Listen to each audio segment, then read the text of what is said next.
Bismillahirrahmanirrahim. Assalamualaikum warahmatullahi wabarakatuh. Alhamdulillah wassalatu wassalamu ala nabiyyina wa qudwatina Muhammad wa ala alihi wa sahbihi ajma'in. Qala Allah fil Qur'an, a'udzu billahi as-sami'il 'alim minasy syaithanir rajim. Bismillahirrahmanirrahim. Wa minan nas may yaqulu amanna billahi wa bil yaumil akhir wa ma hum bimu'minin. Shadaqallah wa shadaqa rasuluh wa ba'du. Jamaah yang mulia, pada malam ini insyaallah kita akan mendiskusikan satu topik dari suratul Baqarah. Dan ini surat-surat ayat-ayat di awal, dan ini menjadi menarik karena sebab suratul Baqarah ini diawali dengan langsung pembagian golongan atau tipologi orang terkait dengan keimanan. Yang pertama adalah orang beriman, dan itu menyita sekitar 1, 2, 3, 4 ayat. Jadi setelah alif lam mim, Allah langsung, kalau pakai bahasa walaupun tidaklah sepenuhnya tepat ini, kalau lagu itu langsung rap istilahnya, ya, langsung bicara 4 ayat tentang orang beriman, kemudian 2 ayat tentang orang kafir, dan lebih kurang 14 ayat tentang orang munafik. Dan ini sekaligus peneguhan, artinya kita mau berada di kelompok yang mana, ya. Jadi kalau kita perhatikan nanti, saya tadi mengatakan sekitar 14 ayat orang-orang munafik, maka pada ayat ke-21 Quran itu langsung bicara u'budu rabbakum. Jadi diserukan kepada semua komunitas manusia, yang sebenarnya yang diserukan adalah jadilah kalian orang yang beriman sebenarnya. Karena u'budu rabbakum artinya sembahlah Tuhan kalian. Setelah itu ada penjelasan-penjelasan tentang orang-orang Yahudi, jadi komunitas manusia, dalam hal ini suku yang diangkat dan kemudian diceritakan secara detail di awal suratul Baqarah ini adalah orang-orang Yahudi. Karena terus terang dalam perjalanan sejarah kemanusiaan, orang Yahudi ini paling banyak menyita perhatian. Kenapa mereka paling banyak menyita perhatian? Karena secara komunitas kesukuan mereka adalah orang yang paling pertama beriman kepada Allah. Jadi kalau dibilang suku bangsa apa yang beriman kepada Allah di awal-awal sejarah manusia, orang Yahudi.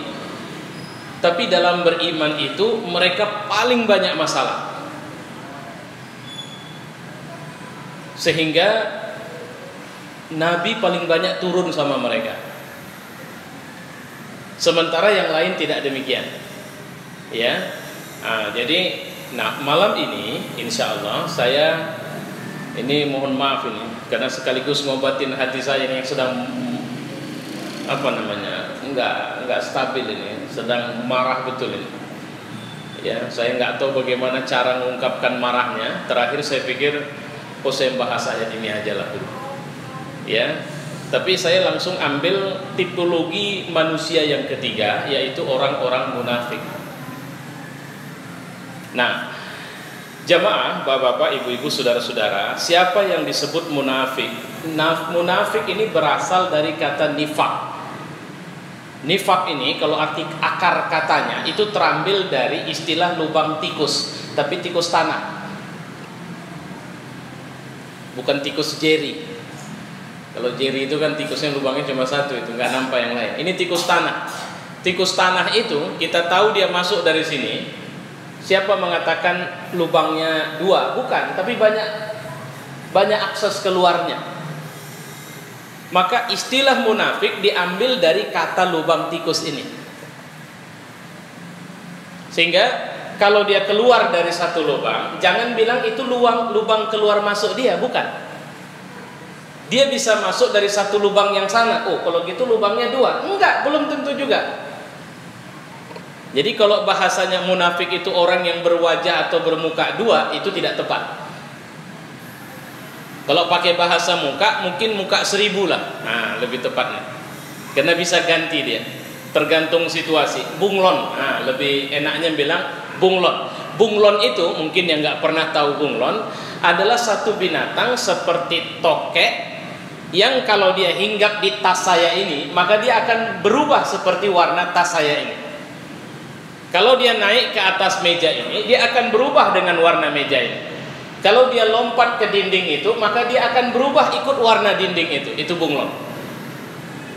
Ya. Di Al-Quran ini unik ini. 3 tipologi manusia ini itu ada surat yang langsung terkait dengan nama ini. Seperti surat Al-Mu'minun, ya, atau surat Al-Kafirun, dan ada surat Al-Munafiqun. Nah, ketika dia berbentuk surat Munafiqun itu cuma 8 ayat saja. Nanti kalau kita insya Allah ada waktu kita pelajari juga. Ketika bicara Munafiqun itu 8 ayat saja. Tapi uniknya ketika bicara tentang di surat yang lain dia bertabur di berbagai surat yang ada. Sehingga sebenarnya ketika bicara tipologi manusia, Al-Quran ini lebih banyak memperhatikan tingkahnya orang munafik dan mengajak kita untuk wanti-wanti, waspada dengan tingkah mereka. Kenapa? Karena susah terdeteksi. Kalau mau ditangkap susah ketangkap. Karena ketika ditanya, aku Islam. Kau tahu masjid di sana? Iya, aku imamnya. Jadi siapa bilang orang munafik tidak ahli ibadah? Bisa jadi ahli ibadah. Bisa jadi hafal Quran. Bisa jadi hafal hadis. Bisa jadi kerjaannya ngurusin pesantren, ngurusin masjid, ngurusin majelis taklim. Bisa jadi seperti itu. Ya. Jadi sehingga untuk membilang atau mengatakan kepada mereka adalah orang yang tidak benar, payah, enggak dapat.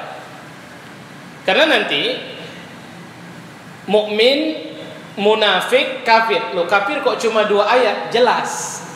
Nolaknya itu jelas, itu orang kafir. Makanya bahasanya sawaun alaihim a anzartahum am lam tunzirhum la yu'minun. Kau ajak atau tidak kau ajak, kau kasih tahu atau tidak kau kasih tahu, kau kasih peringatan atau tidak kau kasih peringatan, la yu'minun. Mereka nggak akan beriman karena mereka udah buat keputusan, aku nggak setuju. Ya, aku nggak setuju dengan agamamu. Tolong hargai aku dong kalau aku tidak mau. Nah, kira-kira begitu. Dia jelas. Munafik nggak gitu. Munafik dia bilang setuju. Tapi kenapa di sini kau tidak mau ikut? Nanti baru kita akan bisa bahas itu. Mereka ini adalah orang yang paling mampu mengeluarkan dalil untuk mengatakan kenapa mereka keberatan dengan Islam. Ya. Tadi saya agak marah karena dapat kiriman video diskusi direktur deradikalisasi BNPT di TV One tadi pagi. Sampai saya bilang ini tipikal ruwaibidah. Ini orang bodoh yang bicara tentang satu masalah. Gitu. Dia bicara tentang terorisme, tapi dengan pendekatan yang ngawur. Dia bilang kenapa diblokir situs-situs itu? Jawaban dia apa? Oh iya, karena mereka suka menafsirkan hadis ayat sesukanya. Datang yang dari yang membela situs itu bilang begini, loh itu jin, kenapa nggak Anda blokir? Kok Anda biarin? Itu kan seenak perutnya itu menafsirkan. Terus apa kata dia? Ya seharusnya kita kan sama-sama, kita kan persuasif. Nah begini, loh ini kan ngomongnya harusnya sebelum diblokir. Kenapa sekarang? Jadi saya ngelihatnya, ya Allah, latihan sabar gitu. Maka saya bilang menyurahkannya pakai ayat ini lah dulu. Kita belajar tentang tipikal orang munafik. Nah, kita pelajari pelan-pelan. Siapa orang munafik? Dalam ayat suratul Baqarah ayat 8, dia kita mulai cerita tentang orang munafik. Ya. Dan ini jangan lupa loh. Kenapa Quran lebih banyak ayat bicara tentang munafik supaya kita waspada. Dan uniknya Quran ini kalau bicara munafik, nanti kita ketemu di ayat 200. Sebentar saya cek dulu. Nah, ini dia. Ayat 204 kalimatnya begini. Wa minan nasi may yu'jibuka qawluhu fil hayatid dunya. Ada sebahagian manusia, kata Allah dalam Quran, yu'jibuka qawluhu. Kalian itu kalau dia ngomong, kalian terpana. Kagum kalian dengar kalimat ngomongnya itu. Kenapa? Argumentatif, cerdas, ilmiah, pakai dalil. Itu yang dimaksud dengan yu'jibuka, karena pintarnya dia bicara. Nah, wa yushhidullaha ala ma fi qalbihi, tapi Allah bersaksi tentang apa yang ada dalam hatinya. Karena kalau dengar ngomong dia, kalian terpana. Tapi Allah tahu betul apa yang ada dalam hatinya. Wa huwa aladdul khisam, sebenarnya dialah penentang agama Allah yang paling keras. Ya. Jadi kalau ketemu, kita mau coba berargumentasi, dia pintar. Jadi orang munafik itu nggak ada yang bodoh. Rata-rata mayoritas mereka adalah orang pintar. Oke. Saya mau coba lompat dulu sebelum kita mulai ke surat Al-Munafiqun. Ini yang enaknya kalau pakai infocus kita nampak ini kerjaan saya ini ngapain ini. Ya, tapi sabar kita, insya Allah nanti saya ada infocus, nanti satu waktu saya bawa sendiri insya Allah. Ya, nah ini dia. Kita lihat nanti. Ini lihat ya. Kalau tadi apa? Argumentatif, ngomongnya pintar. Nah, sekarang di surat Al-Munafiqun ayat 4, wa idza ra'aitahum, nanti kalau kalian nengok mereka, kata Allah, tu'jibuka ajsamuhum. Tadi di ayat apa? Di ayat suratul Baqarah ayat 204 apa kalimat? Ya. Wa minan nasi may yu'jibuka qawluhu. Ada sebahagian orang yang kalian takjub kalau dia ngomong. Yang sekarang idza ra'aitahum, jika kalian nengok aja, tu'jibuka ajsamuhum, kalian akan kagum lihat penampilannya. Karena orang munafik itu dengan demikian secara ekonomi mapan. Jarang ada orang munafik, orang susah.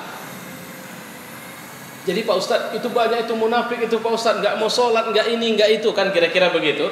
Nanti ini kita masukkan dalam bab orang beriman yang dhaful iman, imannya lemah. Mereka tidak menolak, mereka menerima Islam, tapi mereka tidak berdaya menjadi muslim yang benar. Kalau ini tidak, mereka mapan secara ekonomi, nggak ada masalah. Mereka juga ikut sholat sama kita, itu yang buat kita panik. Dibilang tak sholat, sholatnya dia. Dibilang tak dekat agama, ngurus pesantren, ngurus majelis taklim, ngurus ormas. Tapi kenapa ya seperti berpenyakit? Nah, itu nanti kita diskusikan ya. Wa iyaqulu, kalau tadi pertama di surat Baqarah ayat 204, tu'jibuka apa namanya, wa minan nasi may yu'jibuka qawluhu. Ada sebahagian orang yang kalau ngomong kalian pasti takjub. Nah, sekarang di sini idza ra'aitahum tu'jibuka, kalau kalian lihat kalian takjub. Dan wa iyaqulu, kalau dia ngomong tasma' liqaulihim, kalian nggak bisa apa terpana, kalian tasma', kalian dengar. Kenapa? Ketika kita ngomong nggak pakai dalil, dia pakai dalil. Kita cuma bilang, contoh misalnya radikal. Saya dulu ada almarhum Ahmad Sumargono. Ketika isu terorisme muncul, maka dia mengatakan I am the terrorist, saya teroris. Dia menampilkan makna berbeda. Saya juga heran ketika kata radikal ini kok dicurigai sekarang. Tidak boleh menjadi orang beragama yang tidak radikal. Karena setiap umat beragama dia harus radikal. Tapi pendekatan bahasanya radikal itu secara filosofi, bukan radikal dengan pendekatan politik. Radikal secara politik itu memang masalah, tapi secara filsafat radikal itu artinya sampai ke akarnya. Jadi kalau kita menjadi muslim, kita harus tahu kenapa kita Islam, supaya jangan goyang. Radikal itu bicara pondasi. Ini pakai kamus lah terpaksa, kamus filsafat, radikal itu adalah ini, kamus ini. Tapi kalau udah pakai isme, itu baru masalah. Radikalisme. Ya. Ka'annahum khusyubun musannadah. Mereka adalah seakan kayu yang bersandar. Yahsabuna kulla sayhatin alaihim humul adu fahzarhum, kata Allah. Mereka itulah musuh sebenarnya, maka waspadalah terhadap mereka. Nah, ini bahaya kalau ketemu dengan model manusia yang seperti ini. Nah, sekarang kita coba pelan-pelan ngelihat siapa mereka dalam suratul Baqarah. Wa minan nas, ada orang, kata Allah. May yaqulu. Ingat ya kalimat may yaqulu, itu pakai apa? Pakai mulut. Islam adalah agama yang memang secara zahir untuk mengetahui orang itu beriman atau tidak, dia harus ngomong. Tapi ngomong itu harus muncul dari keyakinan.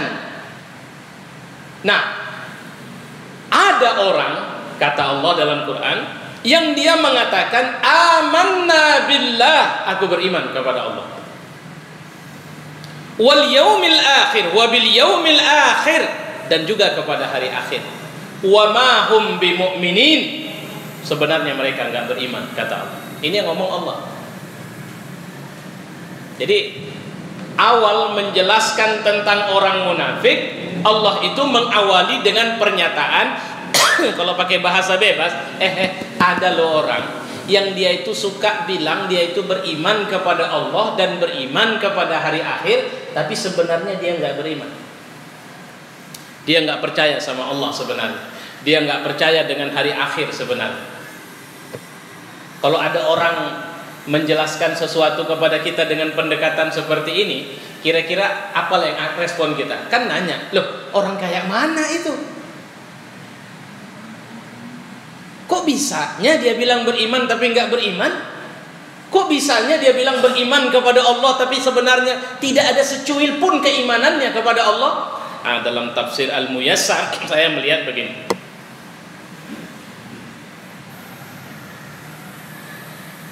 Wahumul munafiqun alladzina yaquluna bi alsinatihim. Jadi qala sebenarnya beriman itu kan memang harus asyhadu an la ilaha illallah kalau orang dari kafir masuk Islam. Saya berapa hari ini suka kali mendengar debat Zakir Naik, seorang ahli debat dari India yang luar biasa, tidak hanya sekedar ahli tapi menguasai, menghafal Alkitab. Kalau hafal Alkitab satu versi, dia sekian versi hafal. Jadi kalau Quran kan memang satu, bahasanya bahasa Arab, nggak susah ngapalnya. Alkitab itu ada yang bahasa Cina, ada yang bahasa India, ada yang dia hafal itu, sehingga nggak susah dia bilangkan ayat sekian, ayat sekian. Jadi beberapa kali saya lihat di video itu, tidak sedikit orang setelah mendengarkan penjelasan dia langsung nanya, bagaimana cara saya menyatakan saya menjadi Muslim? Ada yang Hindu akhirnya masuk Islam, ada yang Kristen akhirnya masuk Islam, ada yang orang Asia, ada yang orang India, ada yang orang Eropa menyatakan Islam. Dan memang caranya qul la ilaha illallah, katakan. Tapi jangan berhenti dia menjadi kalimat di mulut kita yang gak ada bekasnya di hati. Nah, ini yang dibilang dalam surat ini, dalam ayat ini. Mereka bilang saddaqna billahi wa bil yaumil akhir wa hum fi batinihim kadhibun. Padahal di batinnya mereka itu bohong. Lam yu'minu, mereka tidak beriman.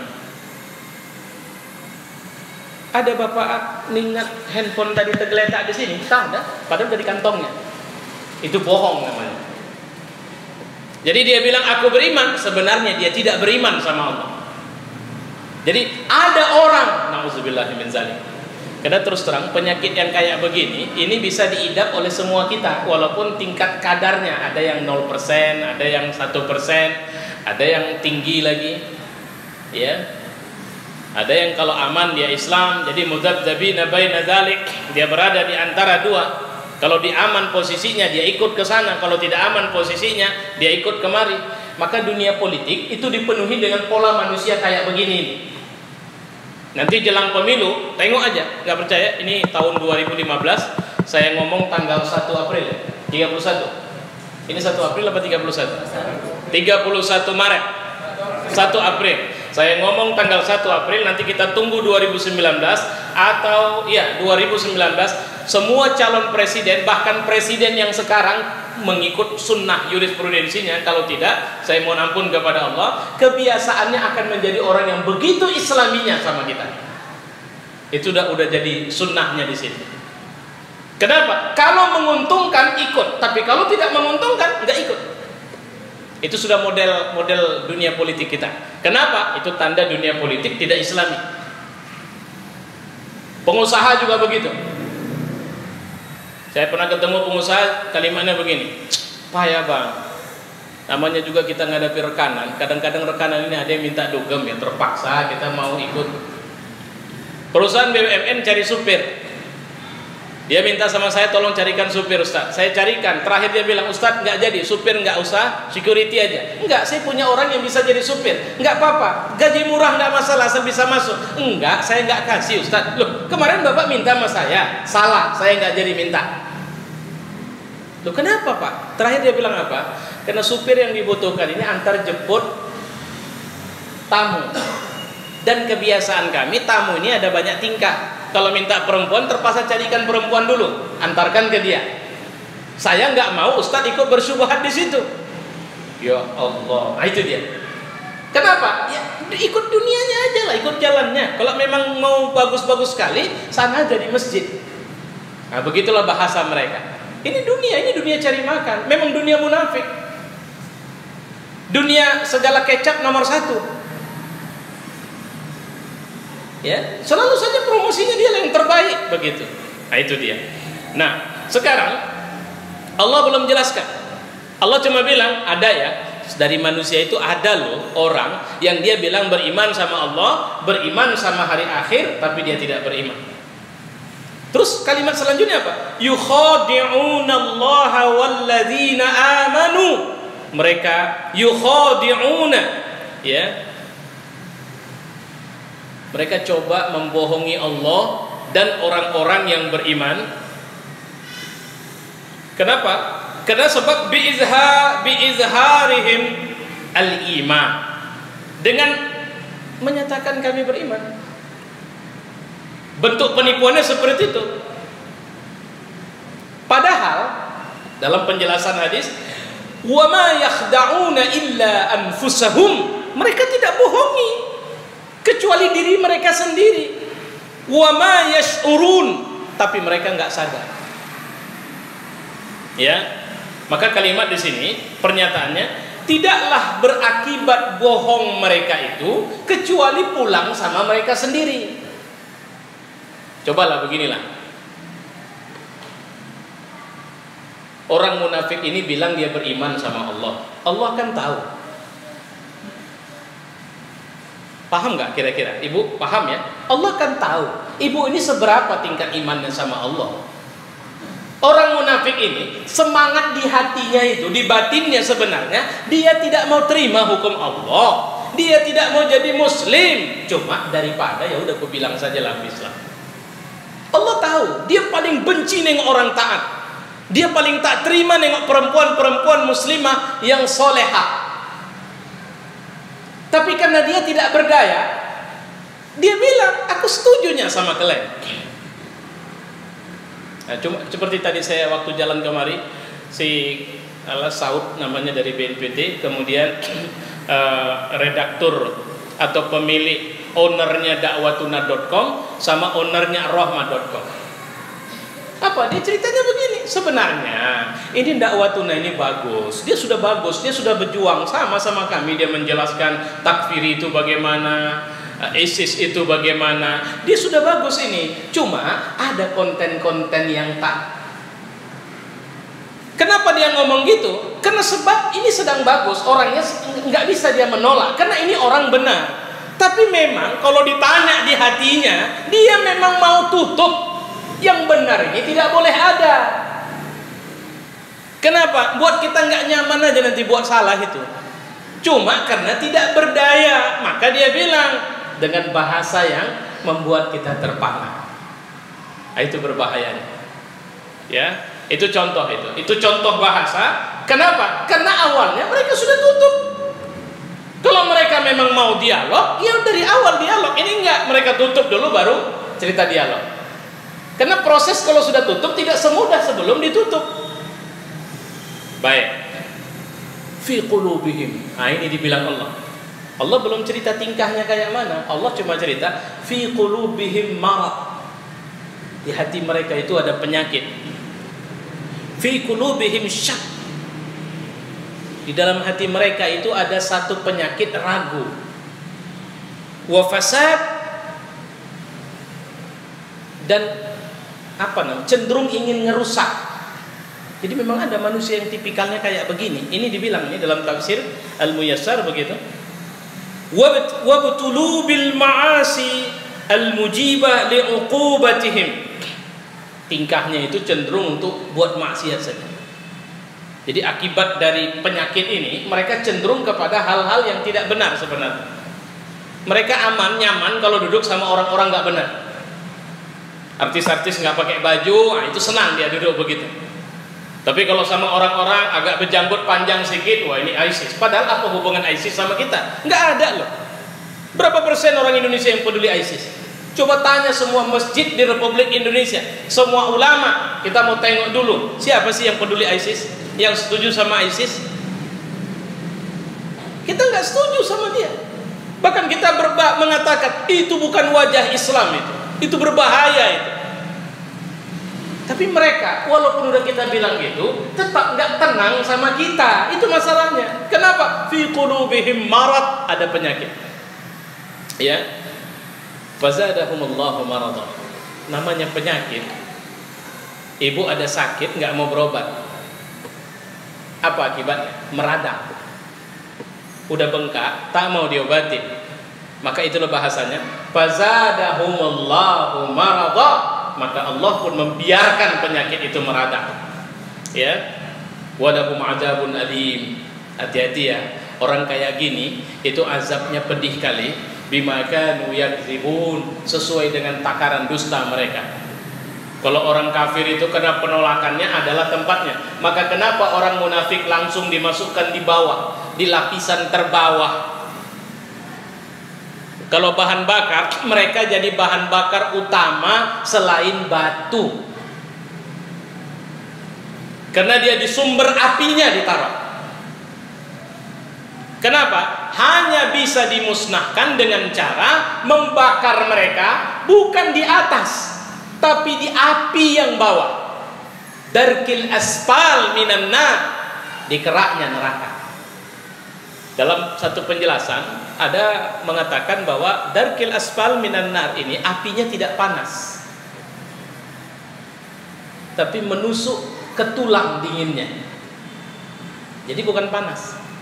Diazab dengan kedinginan, dengan diazab dengan panas, itu jauh lebih menyakitkan katanya. Umat Nabi apa yang dibekukan itu? Dikirim rihin sarsara, angin yang berhembus dingin sepanjang 7 hari 8 malam. Hasil akhirnya mereka mati beku di rumah mereka. Jadi semuanya mati kedinginan. Kaum Ad, ya, saya khilaf ini antara kaum Ad dengan kaum Samud. Ya, nanti bisa kita cek. Ya, mereka diazab dengan dikirim angin yang terus berhembus. Jadi terjadi peristiwa angin banyak, tapi mengirimkan cuaca dingin yang membuat mereka baik. Saya kemarin alhamdulillah saya pergi umroh. Salah satunya kamar tempat saya tinggal itu membuat saya tidak stabil juga alhamdulillah secara kesehatan. Itu udah pakai selimut punawak, AC itu tembus ke selimut itu. Nah, itulah istilah dinginnya itu kira-kira. Itu masih AC yang memang awak butuh, karena kalau dimatikan panas. Sehingga paksa modelnya hidupkan pas awak keluar, masuk mesti dapatlah dingin. Tapi ketika saya coba hidupkan waktu di dalam, udah pakai selimut, berlapis pun selimut tuh sekian lapis, tembus dinginnya masuk ke dalam. Nah, kira-kira begitulah. Makanya saya sering bercanda, di negeri panas awak kedinginan. Itu kemarin. Nah, mereka ditimpakan dingin yang tidak sekedar hanya pada kulit luar, tapi menyiksa batin mereka. Na'udzubillah min dzalik. Walahum azabun alim bima kanu yaktibun. Oke, baik. Kita lihat apa tingkah-tingkah mereka. Wa idza qila lahum la tufsidu fil ard. Kalau dibilang sama mereka, janganlah buat kerusakan. Apa kata mereka? Innama nahnu muslihun. Ini kami buat, ini sebenarnya untuk kebaikan. Tak sadar kita, karena sibuk blokir situs, lupa kita BBM naik lagi. Kabarnya April ini pun bakal naik lagi. Sekarang 7,4, nanti mungkin 8,2. Sudah ada hitung-hitungannya. Mungkin untuk supaya jangan ribut lagi, kita sudah disulain lagi itu nanti. Ya. Kemudian, Masya Allah, banyak sekali masalah yang terjadi di tengah-tengah kita.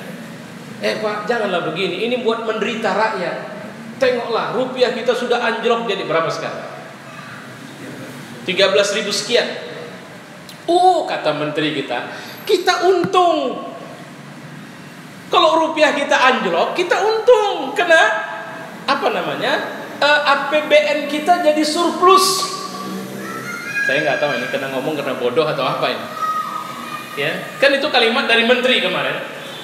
Dia ini bukan pialang saham. Dia ini ngatur negara.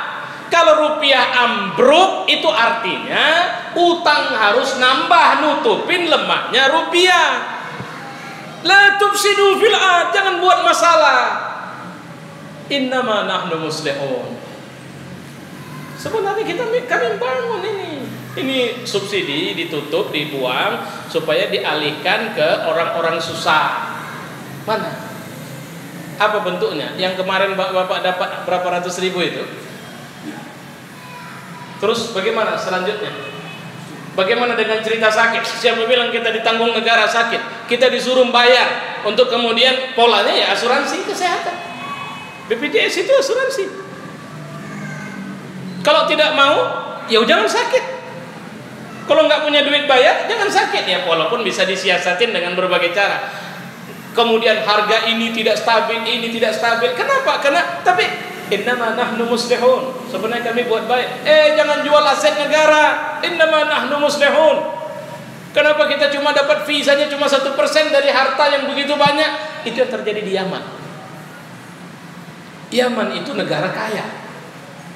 Tadi saya baca reportase bagaimana Yaman itu minyak dan gasnya itu bisa menutupi kebutuhan minyak dan gas dunia. Tapi Yaman itu negara yang pemimpinnya korup. Tidak ada satupun minyak dan gas negara yang dikelola oleh negara sendiri. Dia suruh asing, mari masuk sini, atur minyak kami apa. Jadi untuk apa bagian dari negara? Negara cuma dapat fee, itu pun tidak jatuh ke rakyat. Jatuhnya kemana? Ke kantong orang-orang besar. Maka Abdullah Saleh kalau nggak silap saya kemarin itu dijungkir balikkan, lari ke Saudi. Sekarang ikutlah dia, ikut Syiah untuk memberontak kembali. Ya, itu kenapa? Karena dia korup berapa tahun? 30 tahun lebih. Yaman itu negeri yang kaya tapi miskin penduduknya. Bapak Ibu kalau pergi ke Mekah atau Madinah, jangan tukang pedagang di sana itu kalau nggak orang India, orang Bangladesh, orang Yaman, atau orang Mesir, atau Syria. Itulah kenapa mereka jadi TK, jadi tenaga kerja ke sana. Di negeri mereka miskin. Bukan tidak punya kekayaan, tapi kekayaannya diambil asing. Maka sekarang Iran ikut masuk ke sana. Ini alhamdulillah negara-negara sekutu Arab itu akhirnya, inilah situasi bergolak lah di sana. Ya, itu dia. Innama muslihun. Kami buat baik. Ingat Freeport. Berapa jatah kita dari sekian banyak gunung yang sudah jadi lembah itu? Ada berapa emas kita yang dibawa ke Freeport yang dulunya nggak punya apa-apa, karena dia ngurusin Tembagapura dia jadi begitu besar. Mana bagian Indonesia? Nggak usah dulu bagian Indonesia lah, bagian Papua. Nggak usah dulu bagian Papua lah, bagian mereka yang tinggal di sana, di dekat. Wajar dong kecemburuan itu muncul. Nah itu contoh-contohnya. Ala innahum humul mufsidun. Kata Allah, ketahuilah mereka itu sebenarnya mufsidun, mereka itulah yang buat rusak. Walakin la yash'urun, tapi mereka tidak sadar. Bagaimana perempuan-perempuan yang hampir telanjang bilang bahwa dia membawa nama bangsa?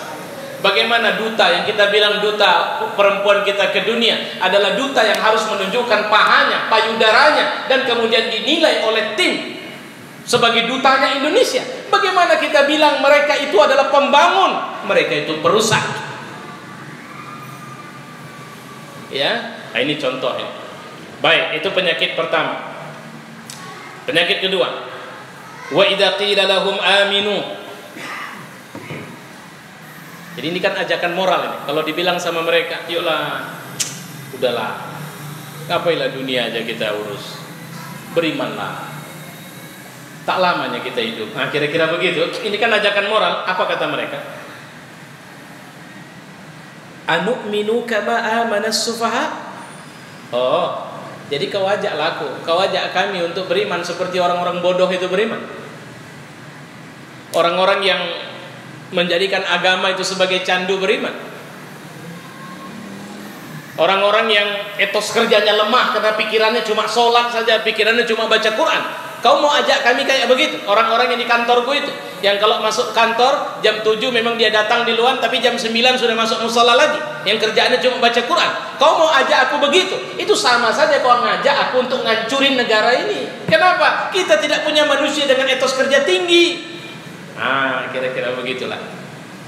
Jadi kalau udah diajak ikut gerakan moral, nggak mau.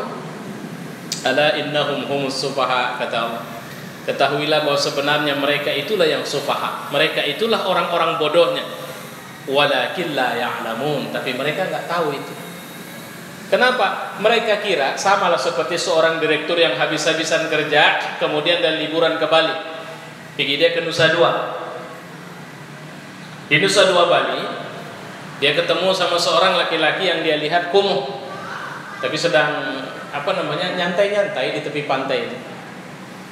Nusa Dua itu kan pantainya udah diblok, di coupling itu sama hotel-hotel. Jadi itu kalau Kuta itu pantai murah meriah, semua orang bisa datang. Kalau Nusa Dua tidak bisa. Yang punya akses bisa pergi ke pantai yang memang member atau sedang. Tengoknya ada anak muda, ya karena orang Bali mungkin. Slow kali. Mana tinggal dek? Oh saya orang sini, kata si anak muda. Apa kerjaan? Nggak ada. Nggak ada gimana? Ya nggak ada memang. Ya Tuhan, umurmu berapa? Umur saya? Oh 23. 23? Kau udah tamat kuliah? Enggak. Aku nggak kuliah. Jadi ngapain kau di sini? Nggak ada, nyantai aja, tidur-tiduran. Ya Allah deh, kalaulah negaranya dipenuhi dengan manusia seperti engkau, hancur negara ini nanti. Duh, kenapa Bapak ngomong gitu? Umur saya sudah 57. Saya orang yang terbiasa kerja. Dan saya lahir dari keluarga yang biasa kerja. Saya tamatan A, kemudian saya memimpin perusahaan. Dan kau tahu bahwa saya datang kemari dalam rangka liburan. Kenapa? Karena saya telah berhasil. Saya sudah punya rumah besar dan bahkan beberapa villa. Saya punya kendaraan tidak sedikit. Dan kita harus punya etos kerja baik deh, kata si bapak. Anak muda yang dia ceramah ini ya seluan. Terus bapak kemarin tadi ngapain? Ya liburan. Setelah kita kerja, kita butuh istirahat, kita liburan. Liburannya ke sini. Iya. Dan bapak lihat saya di mana rupanya? Ya di sini. Terus bapak tengok tadi saya ngapain? Ya, kok sedang baring tenang-tenang? Bapak kemarin mau gitu kan? Iya. Jadi ngapain saya harus kerja? Kalau yang bapak mau datangnya kemari, ngapain saya harus repot kayak bapak? Ini dua-dua masalah ini memang. Cuma yang satu orientasi kerjanya adalah dunia dan kesenangan, sementara yang satu tidak punya orientasi hidup. Cuma kebetulan tinggal di daerah yang indah. Itu saja. Ya. Jadi ketika dikatakan kepada mereka, ayolah, dunia ini tidak selamanya, capek pun kau kumpulkan dunia ini. Terus ditanya sama dia, jadi ngapain? Ngajilah kita ke masjid jami. Masjid jami, iya. Maaf, saya mohon maaf ke bapak-bapak sebagian mungkin. Yang kalau pengajian tukang becak yang lebih banyak ngaji itu, ke situ aku kau suruh. Yang kelewat lah kau, tak kau tengok levelku. Minta levelnya pula. Ya. Kenapa dia ngomong begitu? Karena dia bilang, seakan-akan orang tukang becak itu rendah. Orang-orang yang tidak berpakaian cantik seperti dia itu orang, itulah kesalahan. Maka Allah mengatakan, ala innahum humus sufaha walakin la ya'lamun. Tapi mereka enggak tahu. Sudah waktu Isya. Belum. Berapa menit? 3 menit. Ada pertanyaan sebelum, entah ada yang sudah menyimpan pertanyaan? Baik, saya lanjutkan satu ayat lagi. Oh iya, silakan Pak.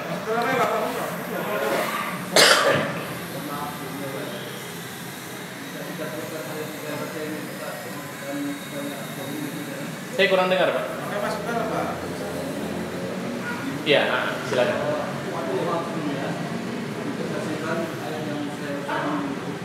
Iya. Surat apa Pak?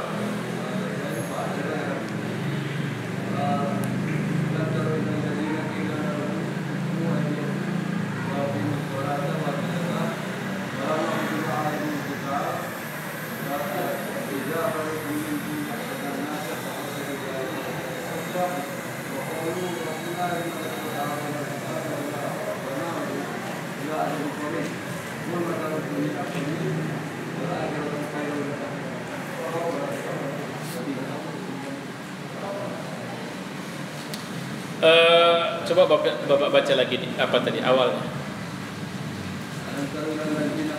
Alam tara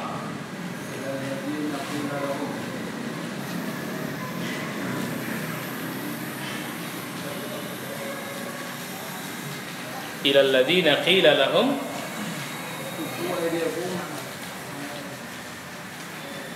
sehingga saya surat apa dia surat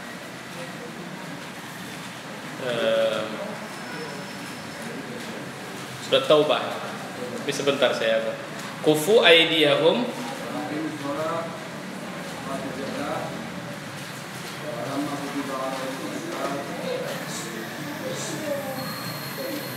falamma kutiba alaihimul qital. Ini belum dapat saya. Falamma kutiba, iya saya ingat ayatnya sudah dapat, sudah terekam saya ayatnya Pak. Cuma kita mau cari di mana. Kutiba alaihim.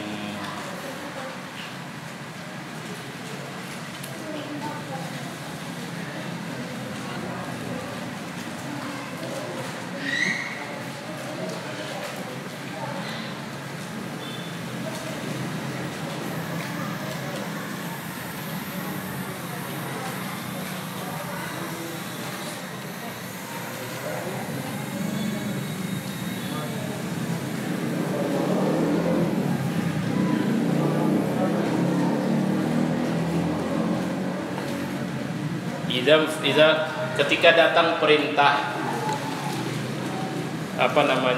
perang, mereka pun berbalik. Kan begitu ceritanya. Sifat nifak juga ini Pak sebenarnya. Ya. Ayat ini mohon maaf saya belum dapat saya di mana, tapi saya ingat merekamnya bahwa ini ayat orang yang dia menantang. Ya, untuk kemudian tegakkan Islam, kira-kira begitu. Tapi begitu kemudian perintah datang, dia pun lari. Kenapa? Dia takut mati, dia khawatir binasa, dia macam-macam yang dia khawatirkan. Maka Allah mengingatkan kepadanya, itu yang persis dengan penjelasan saya tadi. Apa kau pikir hidup dunia ini lebih hebat dari hidup akhirat?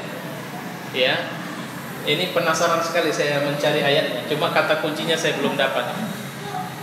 Saya minta Bapak sekali lagi membacakan supaya saya bisa mencari kata kunci. Silakan. Bapak lebih kuat bacanya.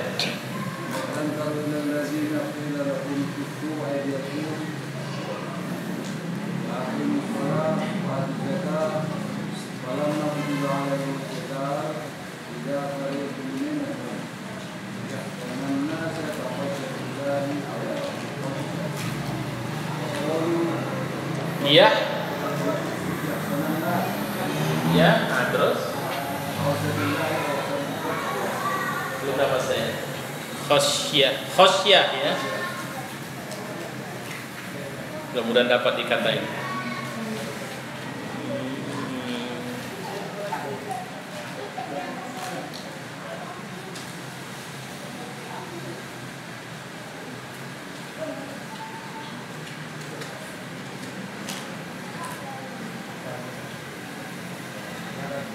Dapat. Surat An-Nisa. Surat An-Nisa ayat 77. Alam tara ila alladziina qila lahum kuffu aydiyakum wa aqimus shalah wa atuz zakah falamma kutiba alaihimul qitalu idza fariqum minhum yakhshawna an-nas ka khasyatillah aw ashadda khasyah. Tidakkah kamu perhatikan orang yang dikatakan kepada mereka, tahanlah tanganmu dari berperang, dirikan salat, tunaikan zakat, setelah diwajibkan kepada mereka berperang, udahlah, jangan buat masalah, sholat aja, zakat aja. Tapi begitu falamma ya, ketika kemudian kutiba alaihimul qital idza fariqum minhum, muncullah sebahagian mereka yang yakhshawnan nas ka khasyatillahi aw ashadda khasyah, yang dia takut kali dengan manusia seperti takutnya dia kepada Allah, bahkan lebih takut lagi. Dalam penjelasan disebutkan itu orang munafik. Wa qalu rabbana lima katabna alaina alqital laula akhartana ila ajalin qarib qul mata'ud dunya qalil wal akhiratu khairul liman ittaqa wa la tuzlamuna fatila. Ya Tuhan, kenapa Engkau wajibkan perang kepada kami? Kenapa tidak Engkau tangguhkan saja kewajiban perang ini sampai beberapa masa lagi?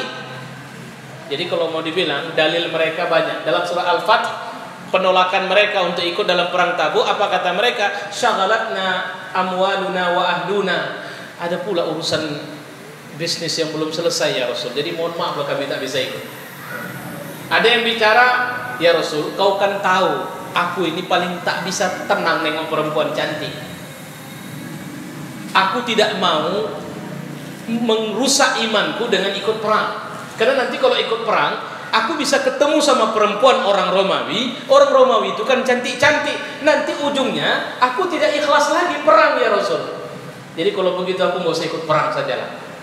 Padahal maksud dia adalah dia takut mati. Nah, ini ayat begitu. Makanya tak bisa kita menilai orang itu Pak dari rajinnya dia sholat, rajinnya dia mengeluarkan zakat, baru ketahuan ketika panggilan perang ini datang. Kira-kira begitu. Ya. Di sini imna'u aydiyakum an qital a'daikum anil musyrikin minal musyrikin. Allah sudah bilang enggak usah cegah, jangan buat masalah sama orang musyrik. Wa alaikum ada'a ma faradahu Allahu alaikum minas salah. Udahlah, kerjakan sajalah salat wa zakat. Falamma farada alaihimul qital idza jama'tu minhum qad taghayyara halahum. Maka begitu datang panggilan perang, maka berubah tingkah mereka, keadaan mereka. Datang takutnya. Fasbahu yakhafuna an-nas wa yarhabunahum khawfuhum min Allah aw asyad. Mulailah dia begitu ketakutan. Mulailah dia bilang, "Kenapa Islam pakai perang? Kenapa kita bicara jihad? Kita kan agama. Jangan cerita jihad lah." Loh, jihad itu bahasa agama. Bukan bahasa yang dibuat orang yang di luar agama. Quran berulang-ulang bicara jihad, tapi jangan khawatir. Kita tidak akan pernah mendeklarasikan perang. Terus apalagi penjelasannya di sini? Payaqulun mereka pun bilang Rabbana lima aujabta alaina al-qital. Kenapalah kau wajibkan perang sama kami? Kenapa tidak ditunda? Raghbah minhum fi mata'il hayatid dunya. Karena mereka takut kesenangan dunia mereka hilang. Biasanya orang kayak begini kalau panggilan jihad datang itu lari itu. Padahal yang dibenarkan mengungsi kalau perang seperti sekarang itu adalah ibu-ibu, perempuan, anak-anak kecil. Kalau kita Pak, saya nggak bisa, kaki saya agak payah ini Pak. Itulah penyakit orang munafik itu tadi. Saya ada rematiknya.